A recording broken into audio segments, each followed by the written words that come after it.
जयश्रीनगर जनपद पंचायत अंतर्गत ग्राम पंचायत कौसरई में विगत वर्ष निर्मित गिरिराज गौशाला में आज सीधी सांसद रीति पाठक एवं युवा विधायक शरद जुगलाल कोलबा करकी भाजपा मंडल अध्यक्ष राजेश द्विवेदी, पूर्व जिला उपाध्यक्ष अरुण गौतम, पूर्व मंडल अध्यक्ष व्यवहारी राम सुमरन चतुर्वेदी, मंडल जिला मंत्री सुधीर पांडे, जयश्रीनगर भाजपा मंडल के उपाध्यक्ष दिवाकर प्यासी, सांसद प्रतिनिधि श्रीधर गर्ग, मंडल महामंत्री विवेक तिवारी, जयश्री कचेर एवं सरपंच राम जीवन सिंह, बीएमओ जयश्रीनगर डॉक्टर राजेश तिवारी, प्रभारी तहसीलदार जयश्रीनगर दीपक पटेल, काइला मंत्री करकी सुनील द्विवेदी, पशु चिकित्सा अधिकारी जयश्रीनगर साकेत मिश्रा एवं स्थानीय समाज सेवी राम प्रसाद प्यासी के अथक प्रयास से गोपाष्टमी का भव्य एवं रंगारंग कार्यक्रम का आयोजन किया गया। स्थानीय विधायक शरद कोल ने बताया कि गिरिराज गौशाला के विकास कार्य के लिए किसी भी प्रकार के धन का अभाव नहीं होने दिया जाएगा।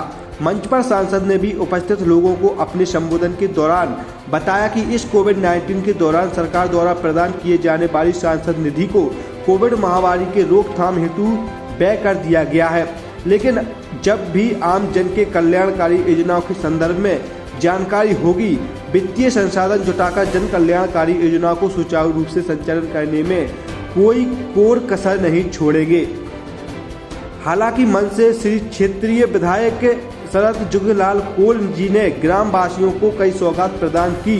बाद में पत्रकार वार्ता के दौरान समाज सेवी राम प्रसाद प्यासी ने बताया कि शुरुआत दिनों में गौशाला का संचालन काफी वित्तीय संसाधन की कमी के कारण चुनौतीपूर्ण हो चुका था, लेकिन ग्रामीणों की मदद एवं क्षेत्रीय युवा विधायक के मजबूत इरादों के दम पर अब गौशाला का संचालन अब आसान हो गया है। हालांकि स्थानीय लोगों ने अपने इस युवा समाज सेवी की प्रशंसा करते नहीं थकते। शहडोल से ब्यूरो चीफ सुनील द्विवेदी की रिपोर्ट।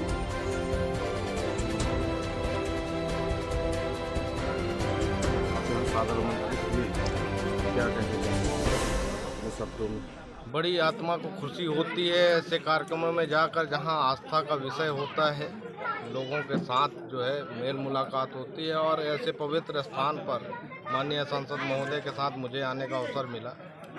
ग्रामीण जनों के अनुरोध किया और हमने उसको जो है इस पवित्र कार्य में हम भी सहभागी बने। इसके लिए बड़े दिल से खुशी होती है और हम लोग तो निश्चित तौर पे जनता से जो चीज़ें अपेक्षा करती है हम लोगों से, जो कुछ हमारे माध्यम से हो सकता है, निश्चित तौर पे हम लोग अग्रसर होकर उसके कार्यों को क्रियान्वित करने में लगते हैं और शासन प्रशासन की वो तालमेल से वो सारी चीज़ें संभव हो, ऐसा प्रयास हम लोगों का है। सर, एक दो जगह और गौशाला बन रहे हैं, लेकिन कम से कम 2 साल हो गए उनका, लेकिन आज तक कार्य पूरा नहीं हो पाया। एक विषय संज्ञान में आया है जो तकनीकी रूप से आपके बिजहा का जो विषय है उसमें तकनीकी कारणों से उसका शायद वो सीसी जारी हो गया है, उसमें छत नहीं डला है, ये टेक्निकल फॉल्ट है। इसके लिए भी मैंने विषय को संज्ञान में लिया है, संबंधित अधिकारियों को बोला है कि इसको सॉर्ट आउट करके उसको पूरा कराएं। धन्यवाद। अपना पल्ला जनता को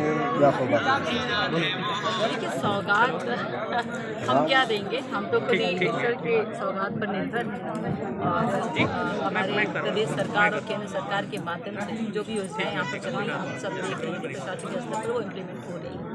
आज गोपाष्टमी का दिन है और इस दिन गौ पूजन के लिए आए थे मैं और विधायक जी, और विधायक जी ने आपने देखा कि खड़े खड़े यहाँ के फर्श को पीसीसी कराने के लिए अपने विधायक निधि से दिया है। चूँकि सांसद निधि है नहीं मेरे पास, ये आप सभी जानते हैं। आगे आने वाले समय में जो भी होगा तब बात करेंगे, लेकिन 2 विषय पेंडिंग थे। पहला मॉडल स्कूल के बाउंड्री का विषय था और दूसरा हमारा जो तालाब है उसके सौंदर्यीकरण का विषय था। तो दोनों ही विषय मैं किसी न किसी माध्यम से कराने का प्रयास करूँगी, ऐसा मैंने आज यहाँ पर कहा।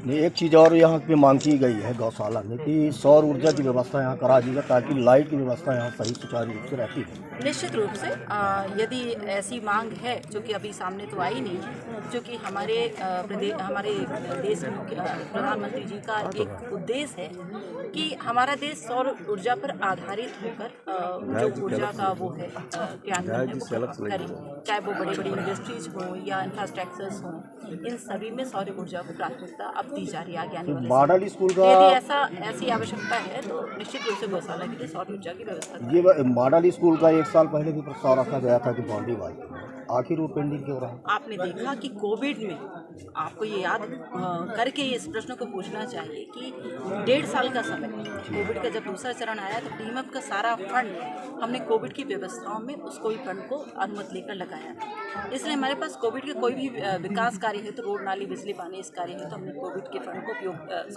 डीमएफ के फंड को उपयोग नहीं किया।